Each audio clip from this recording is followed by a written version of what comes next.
बहुत बहुत स्वागत है दोस्तों आप सभी का। आज की इस वीडियो में डिस्कस करेंगे क्लास 12 पॉलिटिकल साइंस सब्जेक्ट है, चैप्टर नंबर है 4, जिसका पुराना नाम था सत्ता के वैकल्पिक केंद्र और इसका नया नाम है सत्ता के नए केंद्र। तो इस चैप्टर में आपके कुछ न्यू टॉपिक्स ऐड हुए हैं। फॉर एन एग्जांपल यहाँ पे देखेंगे आप, तो पहला टॉपिक है आपका ब्रिक्स, सेकंड है यहाँ पे इजराइल, जापान और दक्षिणी कोरिया। तो इन चारों ही टॉपिक को एक ही वीडियो में इन डेप्थ पूरी अच्छी तरीके से यहाँ पे हम डिस्कस करने वाले हैं। ठीक है, तो जो हमारी एक स्पेशल एग्जाम सीरीज चल रही है, ये उसी सीरीज का हमारा चैप्टर 4 का पार्ट 2 है। तो चलिए शुरुआत करते हैं सबसे पहले टॉपिक ब्रिक्स से, जो कि काफी इंपॉर्टेंट है। तो इन नए टॉपिक से संबंधित कोई क्वेरी, क्वेश्चन, डाउट हो तो आप मुझे इंस्टाग्राम पे मैसेज कर सकते हैं। आइए चलिए क्वेश्चन को समझते हैं। तो ये है ब्रिक्स का एक बेसिकली छोटा सा मैप। तो यहाँ पे इस मैप का दिखाने का मतलब ये है कि हर एक देश को आपको पता होना चाहिए कौन सा है। तो ब्रिक्स में सबसे पहले आता है बी, फॉर एग्जांपल बी का मतलब है ब्राजील, जो कि यहाँ पे। सेकंड आता है R, R it means Russia, कि यहाँ पे आता है। थर्ड आता है I, it means India. C आता है China and S is South Africa. तो ये है हमारे टोटल 5 देश जो कि ब्रिक्स में सम्मिलित हैं। अब इसके मेजबान नेताओं के नाम सुन लो जो कि ब्रिक्स के संगठन में सम्मिलित हैं, यानी कि जो बेसिकली यहाँ से उसको होस्ट करते हैं एक तरीके से, उसके मुख्य हैं। तो ब्राजील की अगर हम बात कर लें तो ब्राजील में सबसे पहले है दिल्मा रूसेफ। रशिया की बात करें तो व्लादिमीर पुतिन। और इंडिया की बात कर लेते हैं तो नरेंद्र मोदी जी। चाइना की बात करें तो राष्ट्रपति शी जिनपिंग। और साउथ अफ्रीका की बात करें तो राष्ट्रपति जैकब जुमा। ये तो होगी नॉर्मल सी बात। अब यहाँ पे इसके कुछ विशेषताओं की अगर हम बात कर लें तो ये जितने 5 देश आपने ये देखे हैं ब्रिक्स के, इन देशों के पास जो टोटल लैंड है, वर्ल्ड का जितना भी लैंड है, जितना भी क्षेत्र है, उसका लगभग 50% जो पॉपुलेशन है उसकी, वो इस पे बसी हुई है। यानी कि अगर पूरे विश्व में 100 लोग हैं तो उसमें से कम 50 लोग इन्हीं 5 देशों में रहते हैं। साथ ही साथ इसके पास पूरे विश्व का लगभग एक चार, यानी कि लगभग 25% जो भूमि है वो इनके पास है। और हम ग्लोबली अगर जीडीपी की बात करें, जैसे एक देश की जीडीपी होती है उसी तरीके से वर्ल्ड की जीडीपी होती है, उस जीडीपी में ये देश लगभग 30% का योगदान देते हैं। साथ ही साथ व्यापार की अगर हम बात करें तो लगभग 18% का व्यापार इन देशों के द्वारा हमें यहाँ पे देखने को मिलता है। तो ये छोटी सी जानकारी ब्रिक्स के बारे में आपको याद रखनी है, ठीक है। तो ये होगी ब्रिक्स के बारे में छोटी सी जानकारी। चलिए आगे बढ़ते हैं। ब्रिक्स के सम्मेलन। तो बेसिकली ब्रिक्स की जो शुरुआत थी वो हुई थी 2006 में। और जब इसकी शुरुआत हुई थी तब ये ब्रिक्स नहीं था, तब ये था ब्रिक, BRIC, यानी कि इसमें S is equal to South Africa, ये इसमें शुरुआत में सम्मिलित नहीं था। तो शुरुआत तो इसकी हो गई थी 2006। तो ब्रिक्स का सबसे पहला सम्मेलन जो था वो 16 जून को 2009 को याकत्रीन रूस में हुआ। अब ब्रिक्स को पहले क्या कहते थे? ब्रिक कहते थे, क्योंकि इसमें 4 देश शामिल थे। लुई इनासियो लुला डा सिल्वा ये कहाँ के थे? ब्राजील के नेता, जो कि इस सम्मेलन में सम्मिलित हुए थे।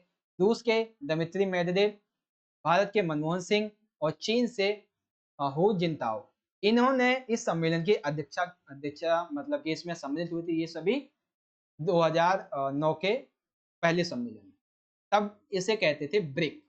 और जब देख सकते हैं ये टोटल अभी यहाँ पे 4 आपको दिख, लेकिन जब इसका दूसरा सम्मेलन हुआ 15 अप्रैल 2010 को, कहाँ पे? ब्राजील में, ठीक अगले ही साल, ठीक है।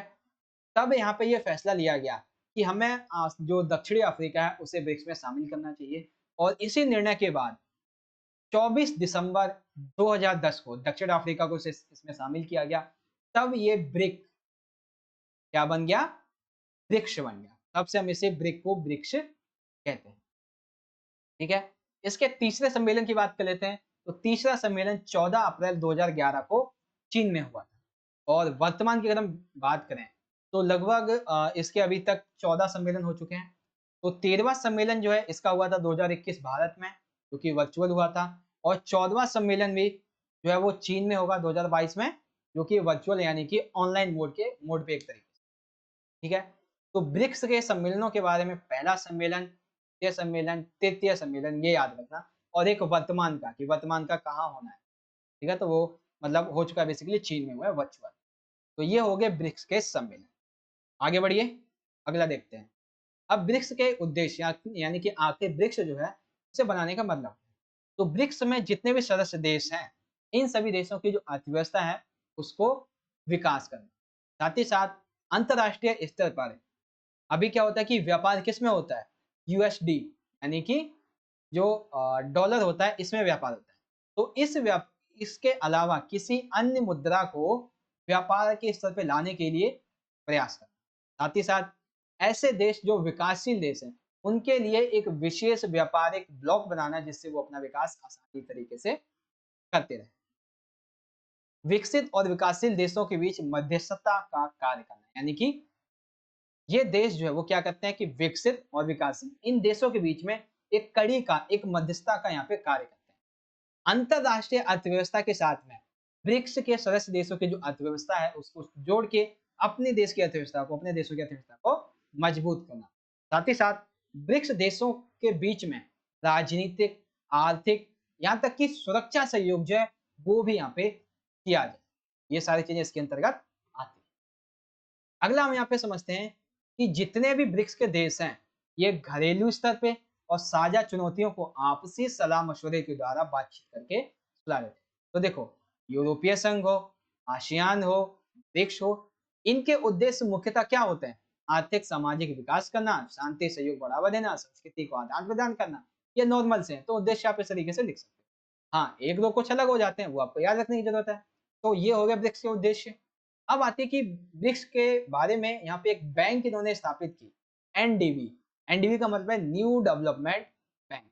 तो इस बैंक का निर्माण जो है भारत ने सुझाव दिया 2014 में कि हमें एक अपने लिए, अपने देशों के लिए एक बैंक बनानी चाहिए।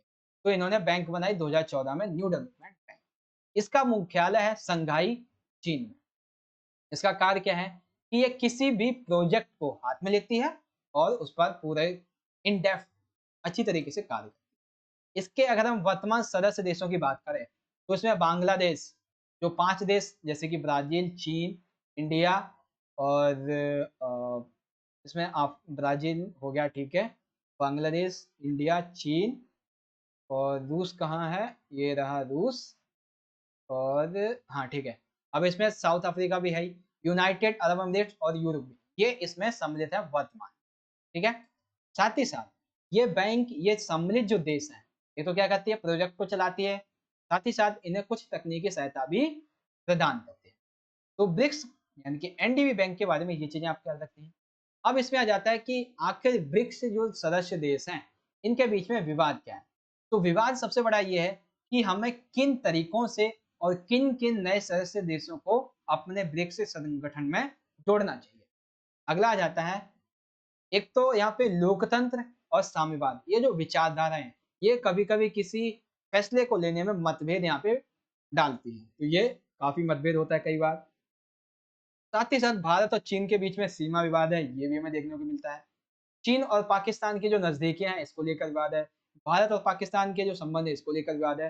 साथ ही साथ ब्राजील जो है वो ये कहता है कि चीन की मुद्रा जो कि युआन है वो ब्रिक्स के सदस्य देशों में नहीं चलनी चाहिए, ठीक है। तो ये है ब्रिक्स सदस्य देशों के बीच में विवाद के कुछ कारण।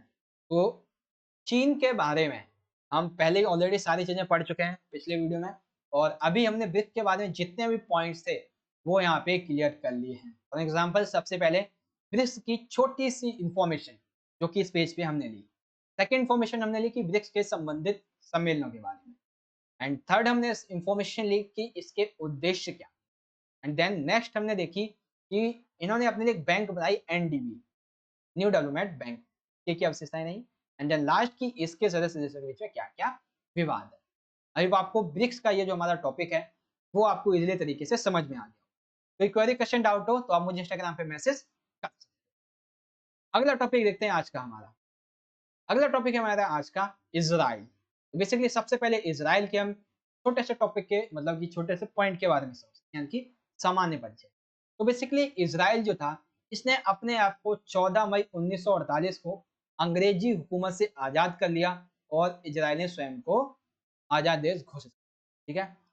भारत, चीन, इजराइल, श्रीलंका, ये सभी एक तरीके से 1-2 साल के अंतर के दौरान ही आज़ाद हुए। ठीक है? अंग्रेजी हुकूमत से। इसकी राजधानी की अगर हम बात कर लें, तो इसकी राजधानी है यरूशलेम, जिसे आप जेरूशलम, येरूशलम इस तरीके भी कह सकते हो। यहाँ के वर्तमान प्रधानमंत्री जो है वो है नफ्तली बेनेट, यहाँ के इजराइल के। ठीक है? ये इजराइल का फ्लैग है, यहाँ पे आप देख सकते हो इजराइल का फ्लैग। इजराइल की जो मुद्रा है वो है इजरायली नाइश शिकेल, INS, कुछ इस तरीके की आपको देखने को मिलेगी। ठीक है? अब यहाँ पे जो भाषा है वो है इजराइल की हिब्रू। और इजराइल जो है वो एकमात्र ऐसा यहूदी देश है जिसकी मात्र आबादी 92.5 लाख है। यानी कि दिल्ली की जो कुल आबादी, जो कि मात्र एक इस बिंदु की तरह है, वो इस इजराइल में बसे हुए लोगों की जनसंख्या से भी अधिक है। ठीक है? तो इसकी आबादी काफी कम है एक तरीके से। यहाँ का कुल क्षेत्रफल की अगर हम बात करें तो इजराइल का कुल क्षेत्रफल 22,145 वर्ग किलोमीटर है। और ये विश्व का, हालांकि देखो आबादी कम है, क्षेत्रफल भी कम है, काफी छोटा भी देश है, लेकिन फिर भी ताकतवर के मामले में विश्व का ये 8वां देश। लोकतांत्रिक देश तो है ही ये, लेकिन इसके पास क्या है कि अपना कोई एक लिखित प्रत्यक्ष संविधान नहीं है। इसके पास क्या है, एक श्रृंखला है। ठीक है? सिद्धांतों की एक श्रृंखला है, जिसे कभी भी जो वर्तमान परिस्थितियां होती हैं उनके अनुसार बदला जाता है। जैसा संविधान भारत के पास है, ऐसा संविधान इजराइल के पास नहीं। अब यहाँ पे इजराइल की विशेषताओं की बात करें तो सबसे पहले इजराइल के बारे में जो छोटी मोटी सी जानकारी थी इसके बारे में, कि इजराइल को पढ़ने से पहले आपको ये सारी बातें इसके बारे में पता होनी चाहिए। ठीक है? शुरुआत करते हैं कि इजराइल की विशेषताएं क्या है। तो बेसिकली इजराइल की जो खुफिया एजेंसी है मोसाद, ये हर एक खुफिया काम को अंजाम देती है। इजराइल की देखो टोटल आबादी कितनी है, 92.5 लाख। तो इसमें लगभग 32 लाख, यानी कि इसमें से जाते हैं हमारे 6। एक तरीके से अगर हम देखें, लगभग 30% की आबादी जो है, 30 नहीं मान लो 40%, 30 से 40% की आबादी इजराइल की वो सेना में सम्मिलित है, 35 लाख। और यहाँ पे अहम बात पता है क्या है, कि यहाँ के जो बच्चे होते हैं, स्कूली बच्चे, उन्हें स्कूल में ही आर्मी की ट्रेनिंग दे दी जाती है। साथ ही साथ यहाँ के नागरिकों के लिए ये मान्य कर दिया जाता है, ये अनिवार्य कर दिया जाता है कि लड़के हो या लड़की हो, उन्हें आर्मी में अपनी सेवा करनी ही पड़ेगी। लड़के हैं तो 3 वर्ष के लिए अनिवार्य है, लड़कियां हैं तो उन्हें कम से कम 2 वर्ष के लिए इजराइल की सेना में काम करना होगा। इसीलिए हर एक इजरायली नागरिक को इजराइल की सेना का महत्व के बारे में, कैसे सेना से निपटते हैं, सुरक्षा बचाव, हर एक चीज के बारे में पता होता है। क्योंकि लड़कों को 3 वर्ष के लिए, लड़कों को 2 वर्ष के लिए, स्कूल में विद्यार्थी जो होते हैं उन्हें भी आर्मी की ट्रेनिंग दी जाती है। तो हर एक चीज से इजराइल जो है वो सेना के मामले में बहुत ताकतवर है। टेक्नोलॉजी के मामले में सबसे आगे।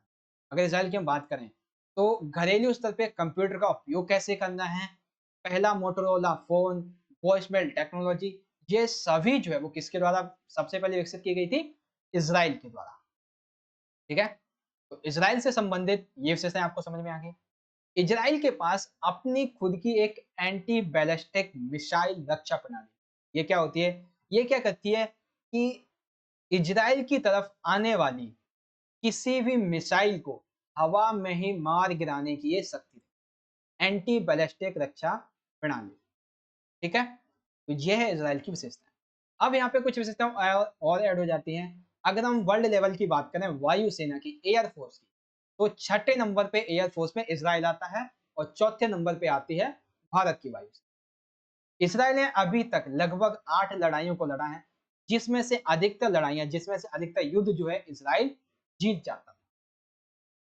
इजराइल की अपनी जो जीडीपी है वो क्या करता है, फॉर एग्जांपल इजराइल की अगर 100 रुपए की जीडीपी हुई है एक साल की, तो उस जीडीपी का लगभग आधा परसेंट, 50% हिस्सा जो है वो रक्षा बजट में दे देता है। क्योंकि आप एक चीज देखो, जिस देश की आबादी का 1/3 हिस्सा जो है वो सेना में है, तो इस हिसाब से रक्षा बजट के लिए पैसा बहुत चाहिए होगा।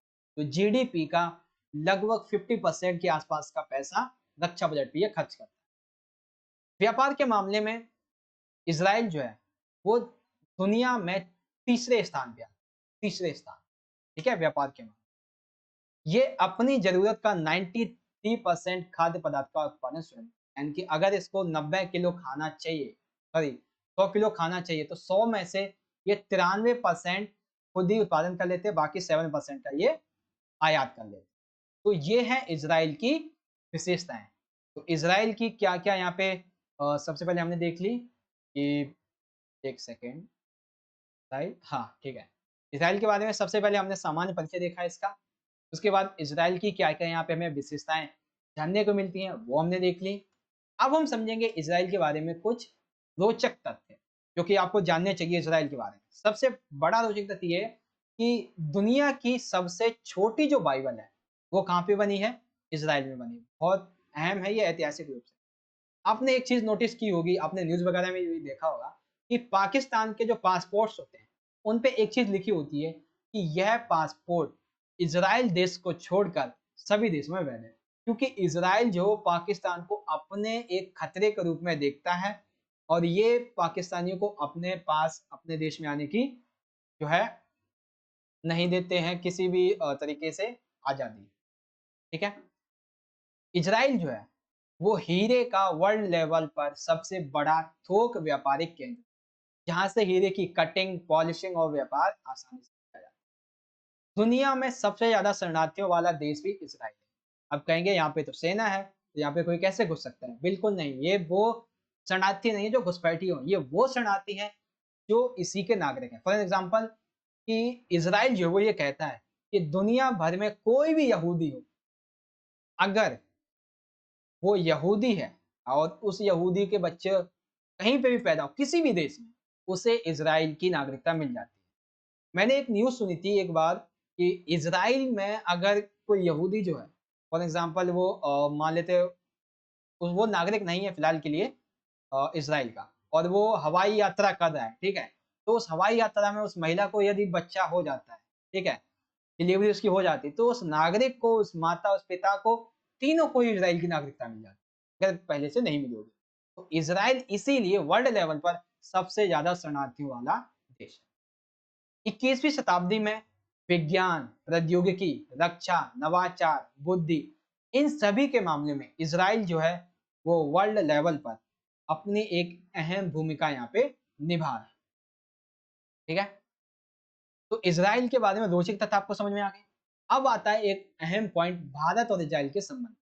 तो बेसिकली भारत और इजराइल के संबंधों की सुधारने की बात में सबसे पहले हम देखेंगे कि 17 सितंबर 1950 को, देखो हालांकि इजराइल जो था वो 48 में आजाद हो गया था और 78 में, सॉरी 47 में इंडिया इंडिया जो था वो आजाद हो गया था। तो हुआ कुछ यूं कि जब एक देश को मान्यता आधिकारिक तौर पे देने की बात थी तो इंडिया हमेशा नकारता था इजराइल के लिए। लेकिन 17 सितंबर 1950 को भारत ने इजराइल को आधिकारिक तौर पे एक देश की मान्यता दी। इजराइल में भारत के राजदूत जिनका नाम है संजीव कुमार सिंघला, ये वहाँ पे कार्य करते हैं। भारत में इजरायली दूत जिनका नाम है राजदूत रोना मालिका, ये यहाँ पे कार्य करते हैं। तो एक तरीके से राजदूत का एक देश का दूसरे देश में होना संबंध को अच्छा बनाता है। जब 1962 का भारत का चीन युद्ध हुआ था, जब 1971 का पाकिस्तान युद्ध हुआ था, 99 का जब कारगिल युद्ध हुआ, तब ऐसे में इजराइल ने अपने पुराने संबंधों को भुलाकर भारत के साथ में भारत को हथियार, युद्ध सेना से, युद्ध के बहुत सारे जो संसाधन है उससे मदद की थी और इसी दौरान सोवियत संघ से भी भारत ने मदद मांगी। ठीक है? अटल बिहारी जो थे, अटल बिहारी वाजपेयी जी, ये अपने प्रधानमंत्री रहते हुए जो इजराइल है इसके तत्कालीन राष्ट्रपति, जो कि अटल बिहारी जी के काल के समय के, जिनका नाम था एरियल शेरोन, इजरायली राष्ट्रपति की पहली यात्रा यहाँ पे हुई थी। ठीक है? यानी कि बेसिकली अटल बिहारी वाजपेयी जी के राष्ट्रकाल में, शासन काल में, एरियल शोरेन इजराइल राष्ट्रपति के पहले, मतलब इजराइल के जो राष्ट्रपति थे उनकी भारत में पहली राष्ट्रपति की यात्रा यहाँ पे हुई थी। उसके बाद 1992 में राजनयिक संबंध बनाने की एक बहुत बड़ी मुहिम शुरू हुई। प्रधानमंत्री नरसिम्हा राव जी जो थे वो इजराइल के साथ कूटनीतिक संबंधों को सुधारने की उन्होंने यहाँ पे मंजूरी दे दी थी। पहली बार राष्ट्रपति जो प्रणब मुखर्जी जी थे इन्होंने 2015 में इजराइल का दौरा किया। पहली बार भारतीय प्रधानमंत्री नरेंद्र मोदी जी ने इजराइल की जुलाई 2017 में इनकी यात्रा की। 2018 में और जो इजराइल के प्रधानमंत्री हैं, राष्ट्रपति थे, वो आए थे, ठीक है? जैसे कि यहाँ के जो वहाँ के राष्ट्रपति थे, नेतन्याहू, उन्होंने 2008 में भारत की यात्रा की। तो इस तरीके से भारत और इजराइल के संबंध कैसे थे? आई होप आपको ये टॉपिक इन डेप्थ अच्छे तरीके से क्लियर हो, ठीक है? आई होप आप समझ गए होंगे। तो आई होप ये टॉपिक आपको अच्छे से क्लियर होगा। कोई डाउट, कोई क्वेश्चन हो तो आप मुझे इंस्टाग्राम पे मैसेज कर सकते हैं। अगले टॉपिक की तरफ बढ़ते हैं। अभी तक हमने ब्रिक्स और इजराइल दोनों को कंप्लीट कर लिया है। अब हमारा यहाँ पे आता है अगला टॉपिक, जो कि है जापान। तो जापान बेसिकली आप यहाँ पे देख सकते हो, जापान हो गया और दक्षिणी कोरिया, वो यहाँ पे कुछ इस जगह पे बसे हुए हैं, ठीक है? जापान यहाँ पे बसा हुआ है। जापान जो है वो बेसिकली एक द्वीपीय श्रृंखला वाला देश है। यहाँ पे कई सारे द्वीप हैं, छोटे-छोटे। मुख्यतः 4 द्वीप हैं ऐतिहासिक दृष्टि से, होशु, क्यूशु, शिकोकू और होक्काइडो। ये यहाँ के मुख्य द्वीप हैं। इज़राइल जो है, उसके बाद जब हम ये जापान की बात कर रहे हैं, तो जापान जो है वो भूकंपीय क्षेत्र अधिग्रहित है, यानी कि यहाँ पे अधिकतर भूकंपीय क्षेत्र आते रहते हैं।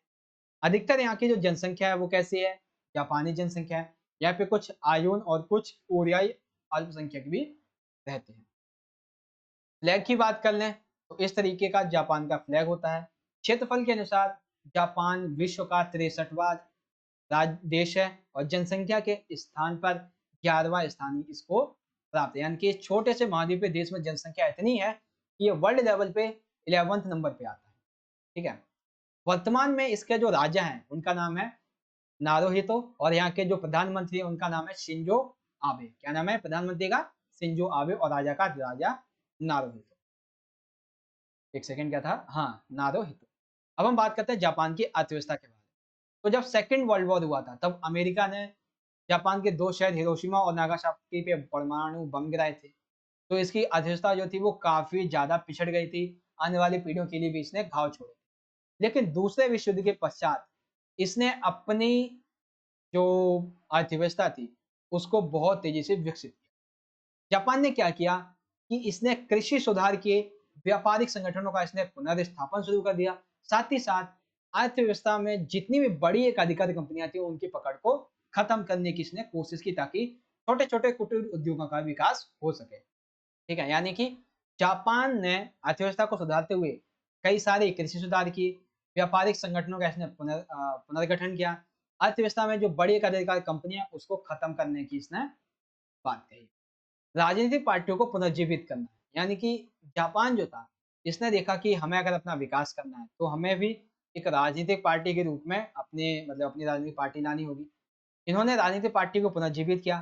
साथ ही साथ ये इसने यहाँ पर युद्ध के बाद पहले जो चुनाव थे, वो 1946 में हुए और इस चुनाव की सबसे बड़ी अहम बात ये थी कि जापान ने अपने देश में महिलाओं को भी मतदान का अधिकार दिया। साथ ही साथ जापान जो है, हालाँकि ऐसा ज़रूर है कि यहाँ पे प्राकृतिक संसाधन काफ़ी कम है और ये क्या करता है, जो कच्चे माल होता है उसका आयात करता है और उस कच्चे माल से विनिर्मित वस्तुएँ बना के वापस से निर्यात करता है, ठीक है? जापान की अर्थव्यवस्था में सबसे पहले 1951 में जापान ने अमेरिका के साथ में अपना एक सुरक्षा गठबंधन बनाया, जिससे कि भविष्य में जो वर्ल्ड वॉर 2 की जो कहानी थी वो ना दोहराई जाए, हिरोशिमा नागासाकी वाली, ठीक है?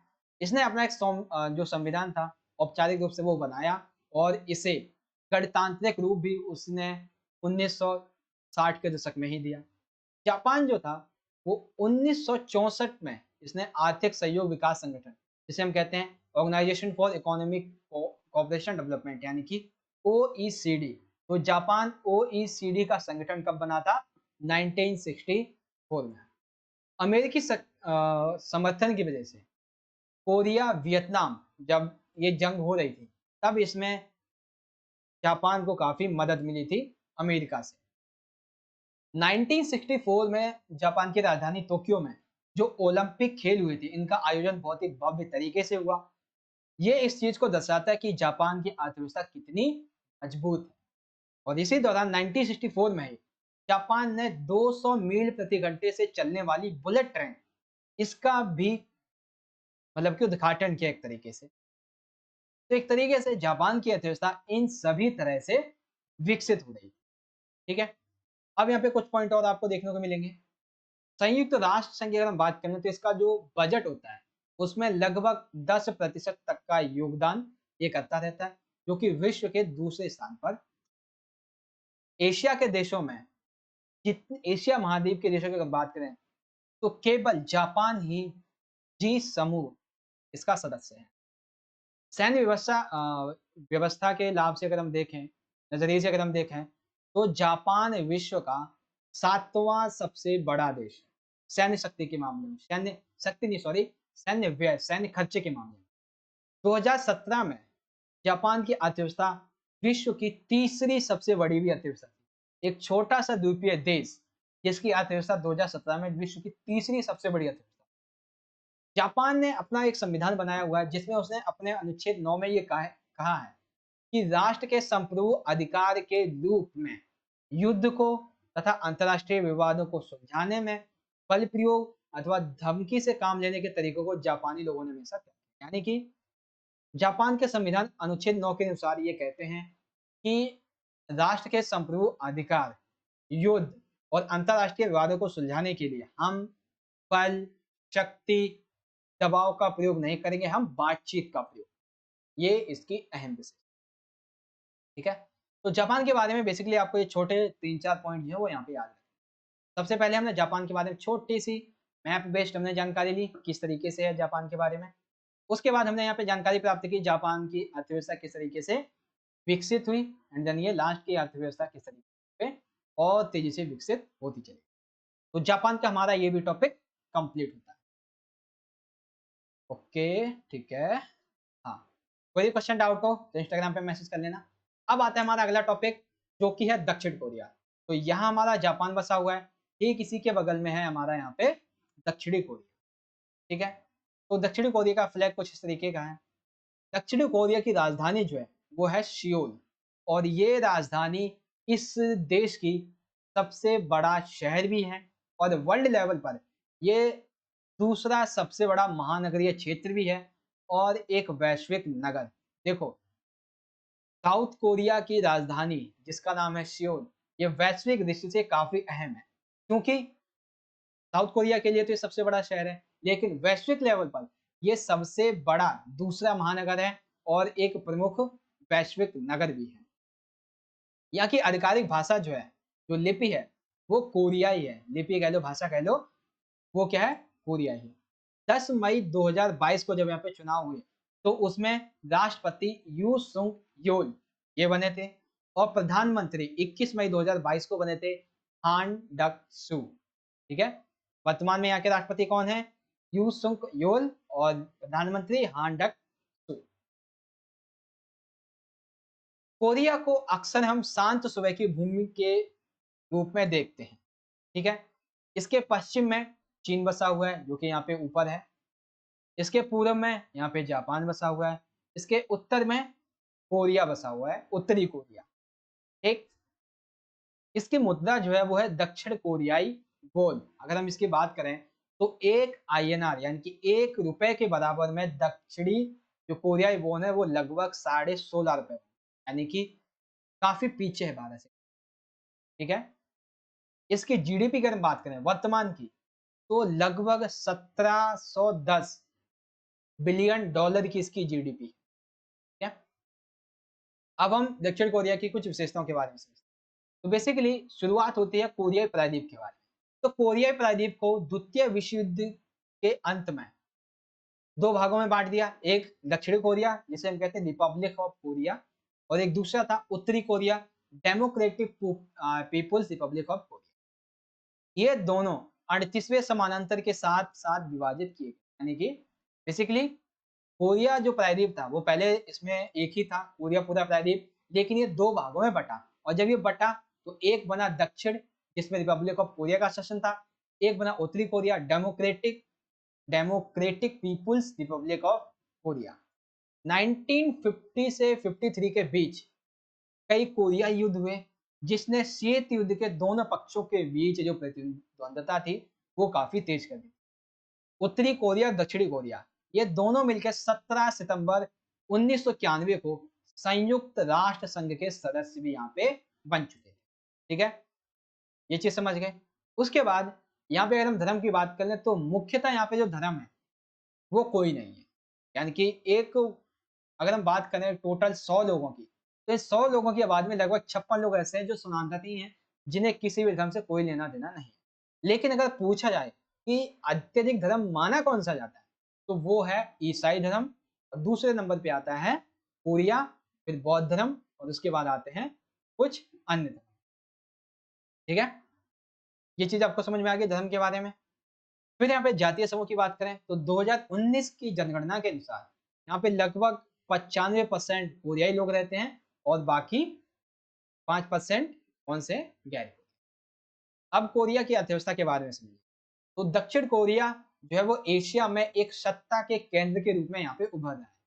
हान नदी का चमत्कार, इसकी अर्थव्यवस्था के विकास का सबसे बड़ा श्रेय जो है वो जाता है हान नदी का चमत्कार। तो ये कब हुआ? 1960-1900 दशक के बीच में हान नदी पर जो चमत्कार हुआ, इसी की वजह से दक्षिण कोरिया जो है वो उसका आर्थिक विकास बहुत ज्यादा तेजी से हुआ। दक्षिण कोरिया जो है वो सर्वांगीण विकास करते हुए 1996 में ओसीईडी जैसा कि भी जापान के संदर्भ में हमने समझा था, इसका सदस्य बना। 2017 में 11वीं सबसे बड़ी अर्थव्यवस्था मानी जाती है। कोरिया जो है वो 2017 में विश्व की सबसे बड़ी 11वीं अर्थव्यवस्था मानी जाती थी, और सैन्य खर्चे के मामले में ये 10वें स्थान पे था।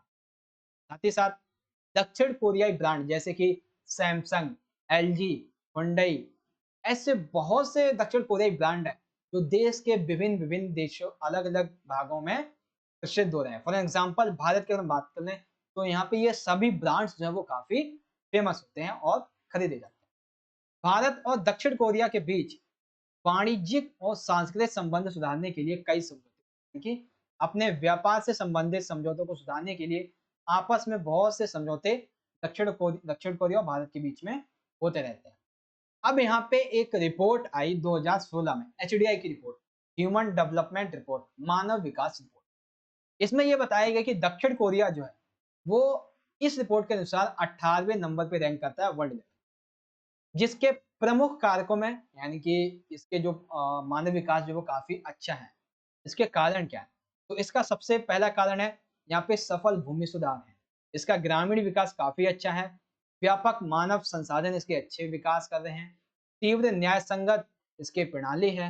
अन्य कारक जैसे कि निर्यात बहुत ही अधिक है इनका, मजबूती बहुत ही पुनर्वितरण है, नीतियां इनकी काफी अच्छी हैं, सार्वजनिक इनकी संरचना काफी अच्छी है, प्रभावी संस्थाएं और जो शासन है वो बहुत ही अच्छे तरीके से यहाँ पे कार्य करते हैं। इन सभी की वजह से दक्षिण कोरिया का रैंक 2016 में एचडीआई के अकॉर्डिंग 18 नंबर पे था।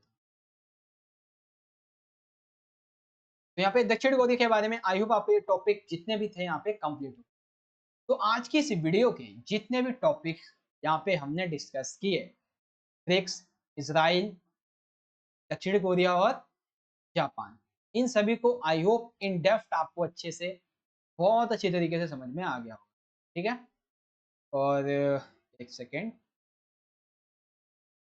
हाँ, तो आज के जितने भी नए विषय थे कौन कौन से, ब्रिक्स, इसराइल, जापान और दक्षिण कोरिया, इन सभी के बारे में आपको अच्छे से सारी की सारी चीजें समझ में आ गई होंगी।